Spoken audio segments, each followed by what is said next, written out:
Welcome to What the Health? Where anything health is fair game as we tackle the trends and bust the myths about health and wellness. Here are your hosts, Dr. Dan and Angela Toro. And welcome to another episode of What the Health. I am Dr. Dan here with two of my co-hosts this morning. Dr. Riley. And Angela. Welcome, guys. As always, you know the drill at this point. We're here for informational purposes only, in no way offering individualized medical advice. Always talk to your trusted healthcare provider before making changes to your particular routine. So, with that being said, I think this will be a good one today. I feel like this is one we all kind of need to talk about.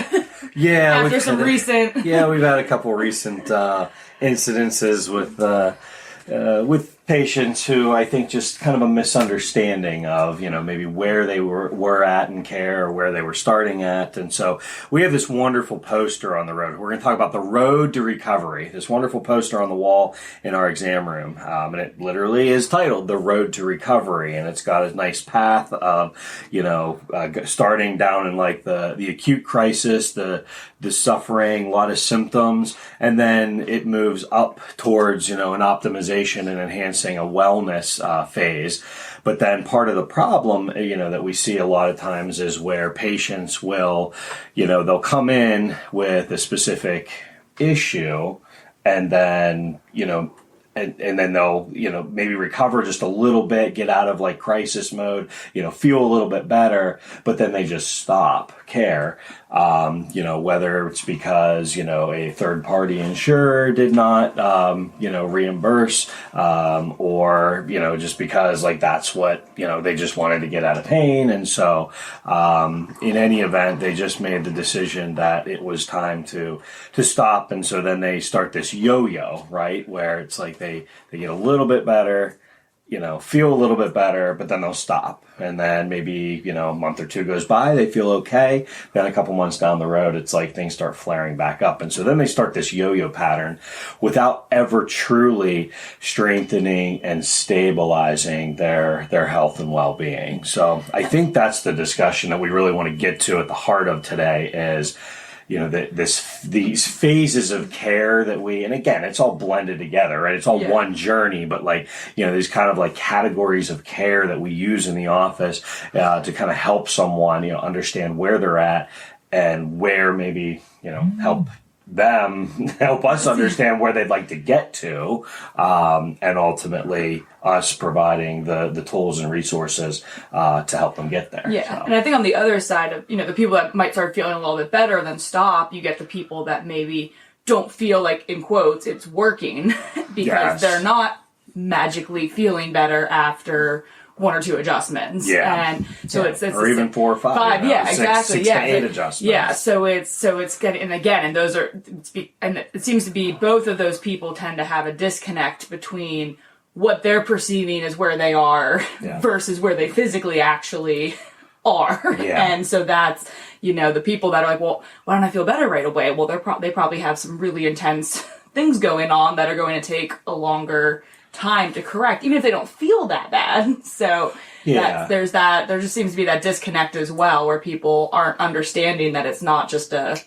instantaneous one and done. Well, and that's the big challenge of helping people understand that the intensity of symptoms really has nothing to do with how long, a condition, and one of the conditions we talk about in the office is subluxation, right? That's the misalignment or locking in the spine that's really impacting your nervous system communication throughout the body, that will impact your health and well-being. And so, the intensity of symptoms really does not necessarily, go hand in hand or correlate very well with, how severe someone's condition is.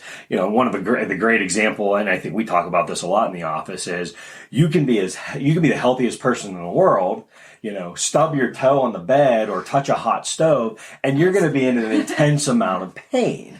But, that's not necessarily a bad thing. Like those are, two signals that you just did something and, need to quickly remove yourself from the situation. That's what the pain reflexes are for. But, that acute intensity of pain, someone else might just have a little, tingling and numbness, or maybe like a dull achiness in their low back. And it's not like debilitating. It's there, they wake up in the morning, they, try and, get out of bed and they feel a little stiff. And it might slow them down a little bit, but it's not necessarily going to, debilitate them or interfere with their activity level now. Right? It might not interfere with their activity level now.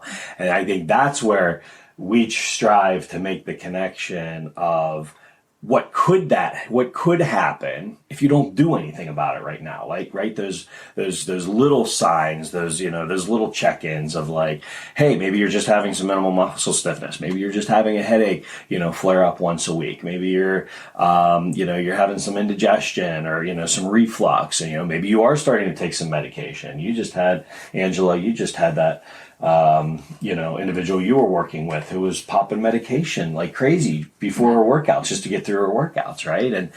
And so I think that, there's that disconnect with, patients in terms of what they grew up with and their understanding of health and well-being. What's normal. Yeah, what's normal, but like also the different models of healthcare, right? So many of us, even we did. We talk about this a lot. Like we grow up in that medical model of... There was always Advil and Tylenol. Yeah. Cold meds, anything you could imagine at the house. It's like a medicine cabinet. Pantry, literally, we have medicine cabinets. Yeah, there's, you go and buy a house. You're going to be you're going to be a homeowner as of tomorrow, right? Provided everything goes through.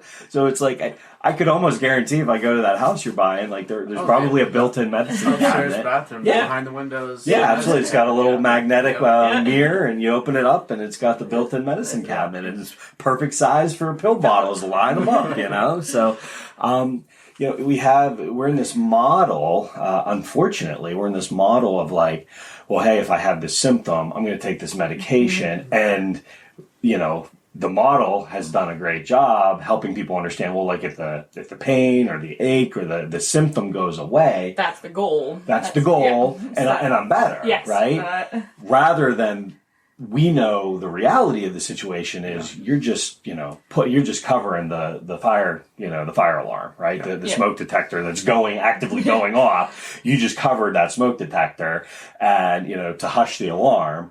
It's still going off, but you're not getting the massive pain signals because you're quieting the symptoms. So I think we do a good job also in the office of teaching people about that. Some people come in thinking headaches are normal, or they won't realize, like the new patient I had a couple weeks ago. She came back for her day 2 visit, and she's like, I'm starting to notice some different things that I thought was just part of my everyday life. But no, that's just like we said at the beginning, start of the road to recovery, you kind of realizing you're in this acute pain and stuff, and that's not normal. Yeah. Well, and it's interesting you say that too, Dr. Riley, because sometimes, if you don't have a lot of intense symptoms and then, we start making corrections in the body, we find these areas that are locked up in the spine, we find areas that are tight and help people start stretching, they go in these first couple weeks and then they start recognizing like, oh, well, that feels weird, that feels different, or that's, like I'm actually aching more in an area, because now the body's starting to move differently and more efficiently. And so now muscles and tendons and ligaments are pulling in a way that they have not been pulled before. And so now you're actually becoming more aware of like some of these, aches and pains because your body's becoming, more self-aware of what's going on. So, I think that's kind of like this idea of road to recovery. First and foremost, it's so important to understand, well, where are we starting at on this path to recovery? We do have some patients that come in and like they've been to, other chiropractors or physical therapists, or, they've done a decent job with, kind of maintaining their level of function and, doing some level of, maybe it's a once a month check-in, a once a month adjustment.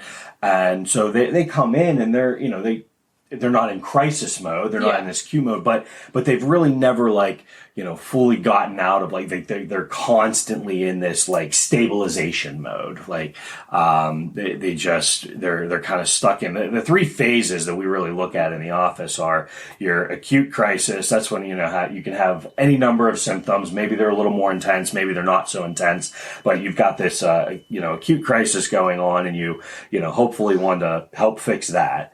And then we talk about, like, okay, well, now what is it going to take to, like, stabilize your system and start to strengthen some things so that we prevent you from going back to that acute crisis phase. And then, once we get through that stabilization phase, we look at the final, which is, the goal for everyone would be to get to that enhancement and optimization. But I mean, I would argue that a lot of people, can't or don't get there, right? Yeah. Because, they've, and I'm one of the most positive people. I feel like I'm talking a lot here, but like, I feel like I'm one of the most positive people. So it's like, I'm always trying to give people hope. But the reality of the situation is a lot of people don't start regular care, or, whether it's chiropractic care or whether it's an exercise routine, or they don't do any level of a routine work on their body other than their maybe once a year, every other year, once every 5-year check-in with their medical doctor. Yeah. They're really not doing any sort of ongoing routine for their health and well-being. So by the time they actually start that, they're in crisis mode in their 40s, 50s, or 60s. And, for them to be able to actually get to an optimal level of health, I mean, it takes a significant level of time, energy, effort, and sometimes finance, depending on where you're investing those, that energy, to actually optimize, that level of health and well-being. So, yeah, I mean, we don't really do preventative care in this country. I mean, we do as this, yes, and more and more people are starting to. We as a society are very corrective. Something goes wrong, you try to correct it. But until then, I mean, the amount of people. I was just talking about somebody, this the other day. People in this country think that exercise is a tool for weight loss. Like that's just another association that our society has made. It's like, so if people aren't overweight, or if they're not athletes, or they're like, why do I exercise? Like, because you do, because that's our bodies are built to do it. Because we're not designed to sit in a chair for 24 hours a day. And and it's just, just this idea. And again, it's not until people, get to the point, like a lot of people I'm working with are in their 50s, 60s, 70s, and are now realizing, oh, I'm losing the strength to, now all of a sudden it's like, oh, now do you understand why you needed to be exercising your whole life? Because now you can't get in and out of your car. Now you can't get up a flight of stairs. Now you can't get off the floor with your grandchildren. You can't get on the floor, let alone off the floor. Down is usually easier. Yeah, I know. I'm like, most of them, they can't even get down, so it, I mean, all of a sudden it's like, oh, like, and these are, guess what? Those are all motions we do at a gym. Like, up and down, squat, that's how you get in and out of a chair. Lunges, that's how you get down to the ground. So it's just, but again, making those associations for people. And I think chiropractic's the same way. We people all the time, why don't I have neck and back pain? Why would I come in? Yeah, why would I need to see a chiropractor? Or they wait until they have the neck and back pain and then don't understand. It's like, okay, well, we understand you're having this neck and back pain, but and it just flared up a week ago. Yeah, but like, look at your spine. Yeah. This didn't happen a week ago. Yeah, that's such a good, disconnect that we really have to help people understand is that, okay, just because the symptom just flared up, a week or two ago, or even a month ago, it's like, I'm looking at your spine. And that's why we do x-rays in the office. I mean, the x-rays tell a freaking story. Like, how many times, Dr. Riley, do you, look at someone's x-rays and it's like, oh my God. You take that x-ray and you look at them, you're like, I'm kind of surprised you're feeling the way you feel. Like, I think you're lucky. Are you sure you're okay? Yeah. Right? Because, it's like, oh, it's not that bad, right? We get that a lot. People always want to, under...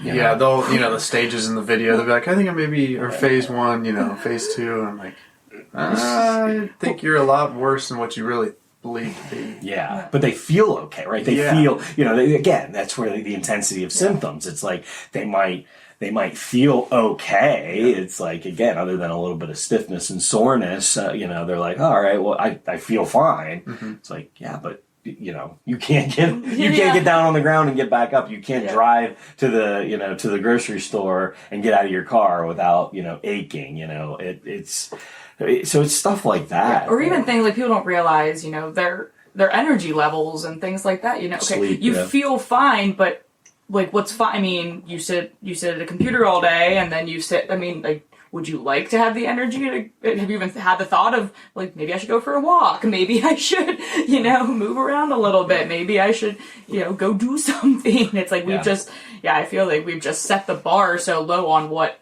fine is. It's like, and again, because we talk about this all the time, technology is great in so many ways, but it's also taken away the need for so many things. So many things that, it's like, oh, you don't have the energy to cook? Well, pull out my phone and look, food appeared. That's a great point. Like we went up to a friend's the other day and she was teaching us how to can, can some vegetables. And it's like, that's a process. We were on our feet for 4 hours in the kitchen, cooking and, slicing and peeling and, that used to just be the norm. Yeah, that was the norm. That was what people would do. Yeah, especially before electricity and refrigerators. It was they would can things for in the early 1800s, the settlers, it's like they didn't have electricity, they didn't have freezers, so it was like that was that was the norm. And it's like you were expected to wake up with the sun, go out in the in the field,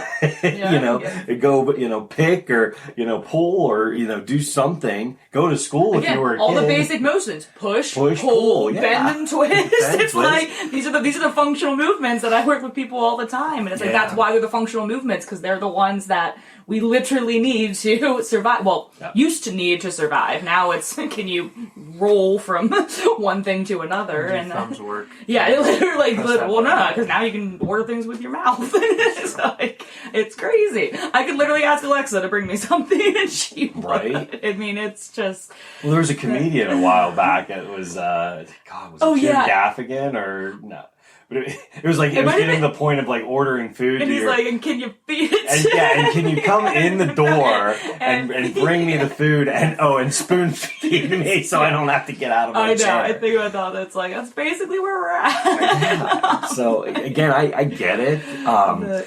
But, being able to do some of that, and we talk about exercise, but it's more functional movement. Exactly. Yeah, from the idea, even like when I go out in our garden and I, pick some vegetables or I pull some weeds, it's like just getting down into a squat position. Like that's a functional movement. And, one of my hopes is that I can continue to maintain the ability to get down and do that well into my 70s and 80s. Yeah. And, a lot of people can't because. Well, and that's, a lot of my clients are because it's road to recovery. I mean, it's not just from the chiropractic side. It's really you can apply that to anything with health. And so a lot of my clients are, they come in and they're like, oh, well, this is so hard to, just do the basic stuff. And I'm like, well, yeah, but that's because you're in the acute crisis mode. You're in, so it is going to be, we have to get through that. We have to get to the point that you can get up out of a chair without using your hands, that you can walk across the floor without using your cane before I can start having you do anything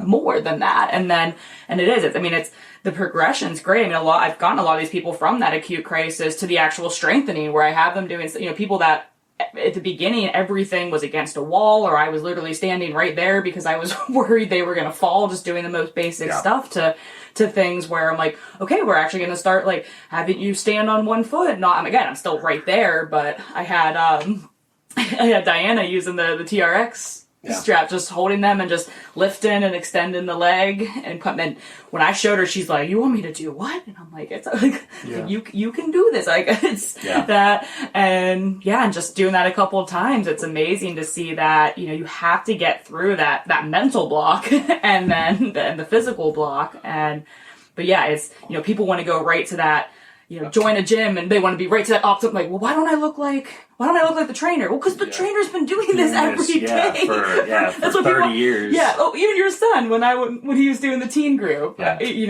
he's like, why do you make that look so easy? I'm like, because I do this every day and have been doing this every day since I was pretty much your age. So just do it. Yeah. I'm like, It's about building on a strong foundation, Yeah. right? Like if you don't have a strong foundation, then and that's where injury occurs too. We talk about people, prevention. because they try to go from like 0 to 60, and but they go from 0 to 60 age-wise. Yeah, exactly. Yeah, it's like. But yeah, it's you have to build that foundation, and the same thing with adjustments, right? Like if you've got 40 years of damage and minimal chiropractic care, minimal exercise and mobility, and 40 years of sitting at a 40 computer. years of sitting forward. And I even think of someone like a Ben who came in and he's been coming regularly for like 7-8 months now.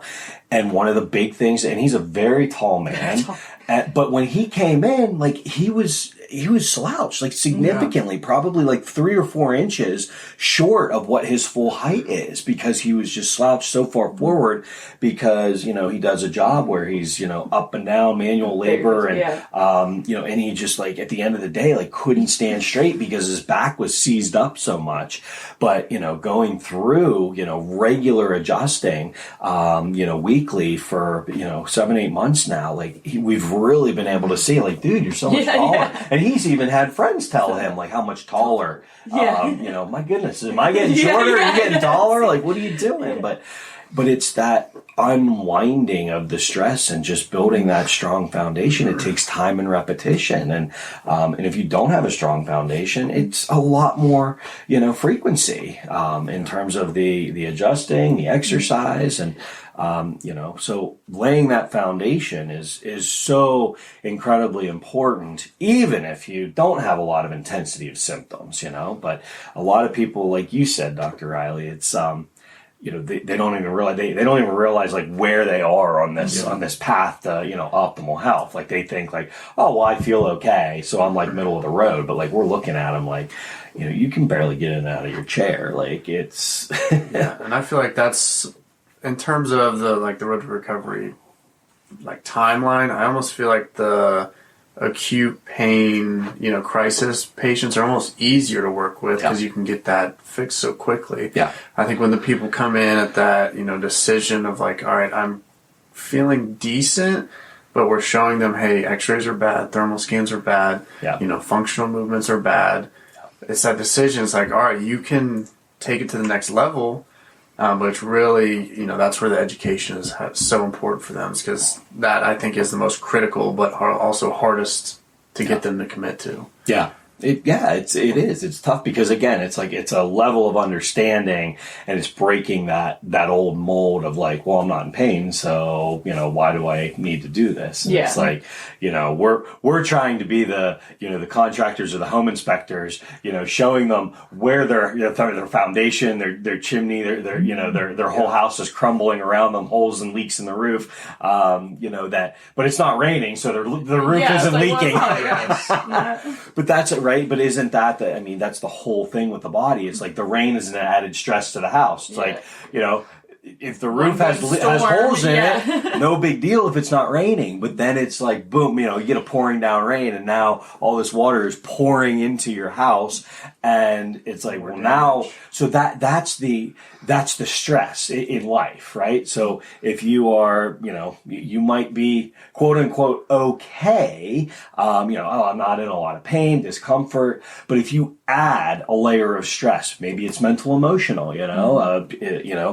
if family member passes away, someone gets diagnosed with cancer, a son or daughter, job loss, son or daughter giving you a really hard time, mentally, emotionally, like whatever the case may be, we have those mental, emotional challenges, but then we also have those physical challenges. I think of something like, when I was your age, Dr. I remember very vividly one morning when I was coming to the office, I ran down my front steps of my house. Well, there's black ice at the bottom of the steps, and I did not see it, and it was dark in the morning. I hit it, and I did the cartoon, feet right out from under me, and I went flat on my back. But because my body was strong and I reflexed, I pulled my arms back just almost automatically. And because I pulled my arms back and my shoulder blades to my spine, the brunt of the impact actually hit the back of my arms and elbows. And actually, I don't think then I hit my head, because I just reflexed and tightened everything up. And again, if my body wasn't strong, imagine the average 50, 60-year-old doing that. You're talking about significant possibility of concussion, fracture. So if you keep a strong muscular system and then you add a physical stress, you're able to adapt like that. Think about stepping off a curb. How many people do we have, you step off a curb funny and it's like, you twist your ankle, your knee, your hip, or you do fall down because you can't adapt to that, that added level of stressor, that added obstacle. I stepped wrong. I feel like I hear that all the time. I stepped wrong. I slept wrong. Even that. It's like, if your body can't adapt to those situations, pliability, we talk about this in the nervous system, right? The nervous system adaptability. We call it neuroplasticity, right? It's plastic, it's pliable. It has the ability to adapt to situations versus a rigid nervous system. A rigid nervous system it's stuck, okay? And it's rigid, okay? And when you're rigid, then you don't have that adaptability, right? We've all seen the example of talking about like functional movements of they're doing football drills and it's like you have, person stand up and, stand, straight up and tall and, super rigid. And then you go up to them and just, give them a little push. And then what do? They stumble backwards. Mm-hmm. But it's like now get into a good athletic position, get down and you give them the same push. And it's like they don't go anywhere because their body can adapt that force through it, down into the ground. And so it's like, that's the adaptability of, and I always use that as the simplest definition of health. If I could interchange one word with health, it would be adaptation. Mm-hmm. And so the better we can adapt, the healthier we are. Yeah. And that's really what we're trying to do with this, this enhancing and optimization of your body. It's like, how well can we adapt to the oncoming stressors? If you ever get diagnosed with cancer, do you want to be at an optimal level of adaptation? Do you want to be able to handle that? Or do you want to be so rigid that your body can't recover from any of the treatments that you're going to undergo? Mm-hmm. We've had a couple people go through cancer treatment that we've worked with, while they're going through there, and they've responded and recovered really, really well. Versus, people that just, and again, it's unfortunate, we can go back into the societal, the model is wait until it's broke until you fix it, rather than, hey, let's check it. Let's check you regularly. Let's check in. Let's do some, maintenance and routine work on yourself so that, when you do get into the crisis or the stress, you're able to adapt to it much, much better. Yeah. And it's really just getting people to see and understand. I mean, we say all the time, we say from the day one, that's why we have these nice videos that we watch at our day one and day two. And, it's just constantly explaining that we do things differently. Yeah. If it's, again, if you're that person, we always say, if you're that person who's addicted to the crack, which is, you just like the feeling of that, the twisting, popping, cracking, how many chiropractors are there out there that you can do that and you can get, but it's like, if you were really truly trying to get healthy, if you were trying to make corrections, if you were looking for long-term wellness, that's what we do here. And it's an education process, because chiropractic, obviously there's clearly been at some point a split and it's gone in two very different directions. Yeah, and that's, without we don't want to go down that road. But right. I mean, again, you're right. It's just getting people to understand, because I think sometimes people just, they walk in the door and they just think, oh, chiropractor, okay, you're just going to adjust me once or twice, I'll feel better, and then I'll go on my way, because that's probably what they've done or what they've heard other people's experiences has been. And so that's where, again, the education is really important. And the analysis, that we do here is just if you can't look at that. I love when I'll overhear sometimes you guys showing x-rays to people, and I love when even before you say anything, they go, "Oh, I don't think that's supposed to look like that." They're like, it's just, that doesn't. So, I mean, they're already seeing and kind of self-diagnosing and understanding that, okay, or even the thermal scan, I'll do that very first scan on someone. They haven't even watched the video yet to know what a thermal scan is, and they're like, "Oh, that doesn't look good." I'm like, because they're recognizing that it looks, usually they're right, and it's like that, but I'm like, they're just understanding, okay, that looks intense, and that would explain, so they're already starting to put that connection together in their mind, and it's like, okay, well, it's a good thing you're here, and we'll explain how and how we're going to get you there, and... Yeah, well, and that's where we have the tools to analyze. You do a lot of functional movement patterns when you're working one-on-one with people in terms of, hey, can you get down onto the floor and get back up? Just get down into a chair and get back up, and analyzing those functional movement patterns and, and helping people understand how we can strengthen and come up with a plan. But I think it all comes down to, we have to have assessments to be able to determine and help someone understand where they truly are in this path to, optimal wellness, and where they are on this road to recovery, what phase of care they might be in, because most people do come in, they start care in acute crisis, they've got a lot of symptoms that are flared up, but then, helping them understand where they'd like to get to. So it's like, those are two key points that we really strive to help everyone understand when they come into the office. It's like, where are you starting at? Where ultimately do you want to get to? Because then we can come up with the best recommendation, to get you there. And then again, it's like, once you do get to that level of, optimizing and enhancing your health, it's like, I always say, my goal is to get everyone to a point where they are comfortable and they're feeling, strong and functional enough where they could continue that functionality, that optimal level of health at a once a month, check-in. But some people's level of stress and activity level is they need to check in every other week or once a week because they have a high, they have a high level of stress. They're just go all the time. They wear their body out a lot. And so it's like, if that's the way you're gonna run your life, that's fine, but you just are probably gonna need some more work, in recovery. Yeah. So, but I think at the end of the day, that's the big thing. It's just helping people understand where are they starting at, where ultimately would they like to get to, because there are some people who just, they've got some simple aches and pains